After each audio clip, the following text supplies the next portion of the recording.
Good day, viewers and listeners, and welcome to the Progress Report.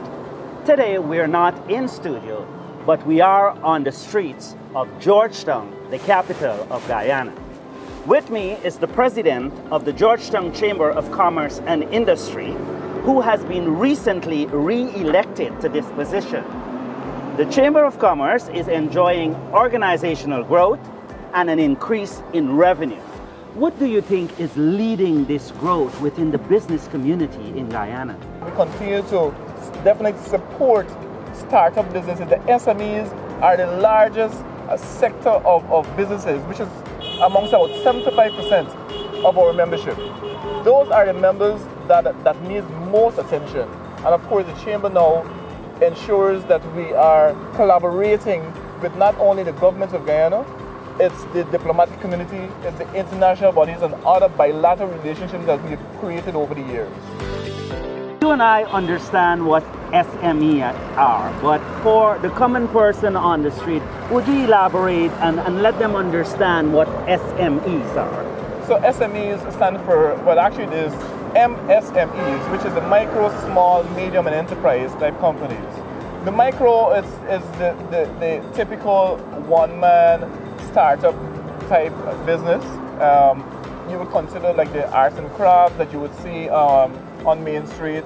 Then you have the small businesses, and basically what our composition is based on your level of revenue turnover, right? And that's what determines the size of the business, and of course the business staffing, right, complement.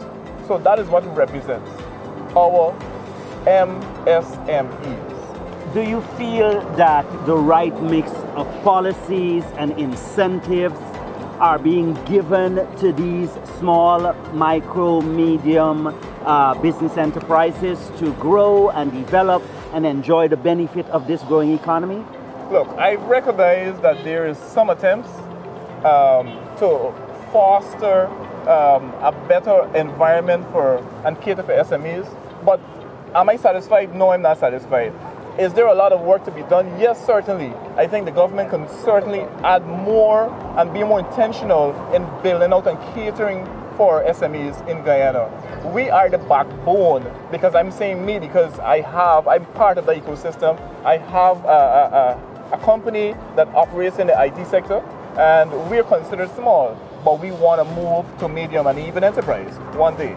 And so we want to be able to benefit from ensuring that there's some provisions such as creating an incubator for SMEs, incentives for startups and SMEs. Those things need to be addressed and addressed in a frontal way. Numerous trade missions have been facilitated by government in visits to Guyana.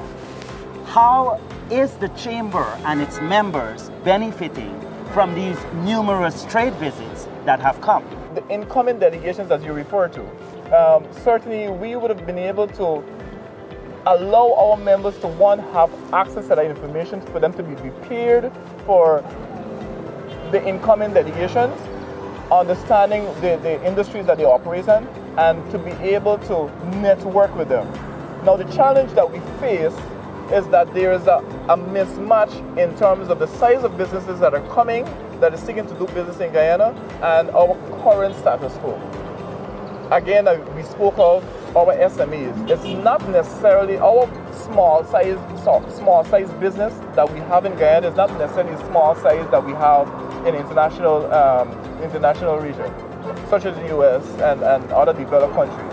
And so we would have struggled pretty much to speak the language and to network with them effectively.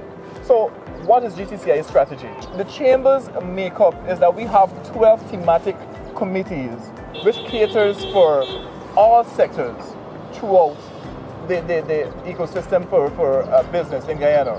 Now, what we have is clusters of companies who operate in the construction sector, in the IT sector, in the tourism sector, in health, in agriculture.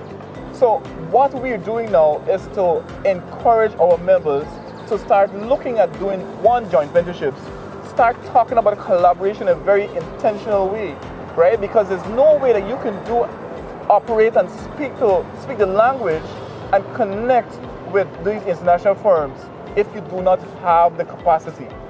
So by collaborating, by looking at setting up a joint ventureship or a consortium, even so, 3 or 4 or 5 companies that operate in the same sector certainly come together and be able to match whatever comes into Guyana and be able to collectively benefit from whatever opportunities that are there. The GCCI is leading a delegation and is leading a delegation to this international conference. Yes. How important is that to the Guyanese business community to be able to take the lead and to be at the forefront of this development? 2024 is giving us the opportunity as a whole, as a private sector organization, to be able to take a complete delegation to Houston to be able to represent Guyana in a very meaningful manner. Now you have about 5,000 exhibitors there. It gives member companies an opportunity to be exposed, which is necessary for their development. Information is key to any business development and structure. And so it is our responsibility to, one, provide that opportunity and provide as much information as possible so you can make leadership decisions in your business. Many people are saying that the Gas to Shore project is falling behind and will not benefit businesses. In the past, GCCI has endorsed this project and support this project so that the business cost of operation will dramatically be reduced for businesses in Guyana. And in turn, the consumers are the ones that are going to benefit. How do you feel, or what would you say to the people who are saying that this Gas to Shore project will not happen or it's not coming to fruition? Opposers of this project of cheap electricity are certainly having a poverty mindset.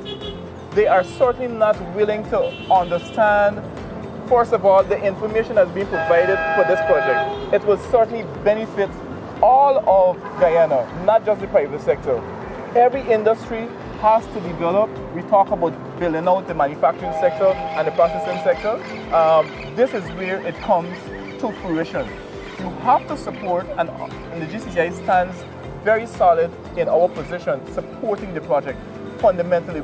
We continue to lead in terms of advocacy for business development in Guyana, ensuring that policies are there, ensuring that all information towards building out a resilient economy for the private sector is there. Thank you for joining us on the Progress Report. Until next time, I am Vivekanand Rajkumar.